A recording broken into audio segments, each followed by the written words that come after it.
ওয়াকফ বিল প্রত্যাহারের দাবিতে জনবিক্ষোভ। আর সে বিক্ষোভ সামলাতে গিয়ে অগ্নিগর্ভ মুর্শিদাবাদ জেলার জঙ্গিপুর এলাকা অবরোধকারী উত্তেজিত জনতার সঙ্গে পুলিশের খণ্ডযুদ্ধ শুরু হয়। পুলিশকে লক্ষ্য করে চলে ইট বৃষ্টি। পুলিশ উত্তেজিত জনতাকে ছত্রভঙ্গ করতে লাঠিচার্জ করে। কাঁদানি গ্যাসের সেল ফাটায় পুলিশ। উত্তেজিত জনতা পুলিশের দুটি গাড়িতে আগুন ধরায়।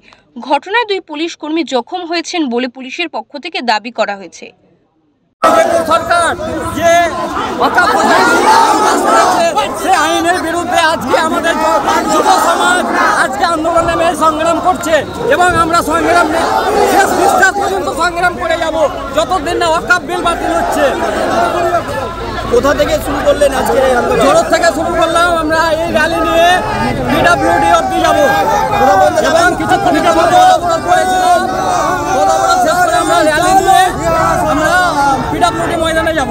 মুর্শিদাবাদ থেকে তাপস ঘোষের রিপোর্ট, ওঙ্কার বাংলা।